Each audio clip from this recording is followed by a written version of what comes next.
Little Nemo comics, they have such a rich history. There's been so many film adaptation, theater plays in the past. I was curious about your familiarity with the source material and if you had seen any of the other adaptations, because this is so fresh and a new take on it.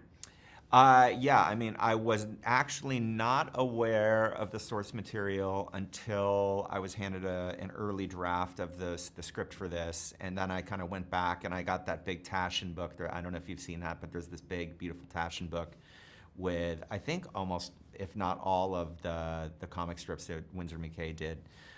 So obviously looked through all of that and saw the Chris Columbus animated film. So I saw some of the stuff, but the idea was always to sort of take the original idea from the source material and then kind of like jump off with it and then create our own stories and our own look and bring it into the sort of a more contemporary world.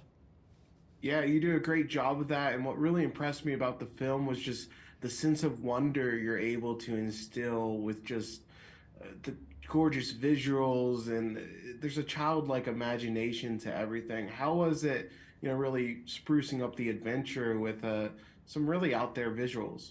I mean, that's really fun, I mean, I know it's a little more kind of wildly visual than the stuff I do, but most of the stuff that I do is kind of world building based, and that is something that I really love. So the idea of coming in and having the opportunity to sort of create many worlds, in the case of the dreams in this movie is just loads and loads of fun. So really, really fun to kind of come up with what those color palettes are and how different they're going to be from one another, so that each door you go through, you're just somewhere completely new. I thought you did such a great job with Uncle Philip's storyline throughout the film, and just seeing him change over time was so satisfying as a viewer. So, what was it like just kind of peeling back and adding new layers to him every time? Because it really worked well. Yeah, I mean, it was really fun. That was all stuff that we like worked on for a while. We worked on the script for a couple of years. Just like bearing down on the characters and what they want and what they need and what their story arcs are. And I think, look, honestly, one of the keys was just Chris O'Dowd did such an amazing job in being this guy that you kind of love, but is also sort of awkward, but still has a warmth and can also be funny. And I think he really brought a lot to the sort of the shape of the character. And then my last question for you, Jason Momoa's Flip is just hilarious.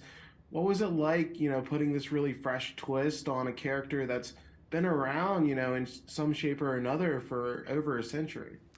Yeah, I mean, honestly, again, it was, the just kind of creating our own version of it. And I think part of what we were working on in the story, it suddenly dawned on me because I was working with Jason and got to know him and became friends with him, that there are a lot of elements of Jason's real personality that were like Flip.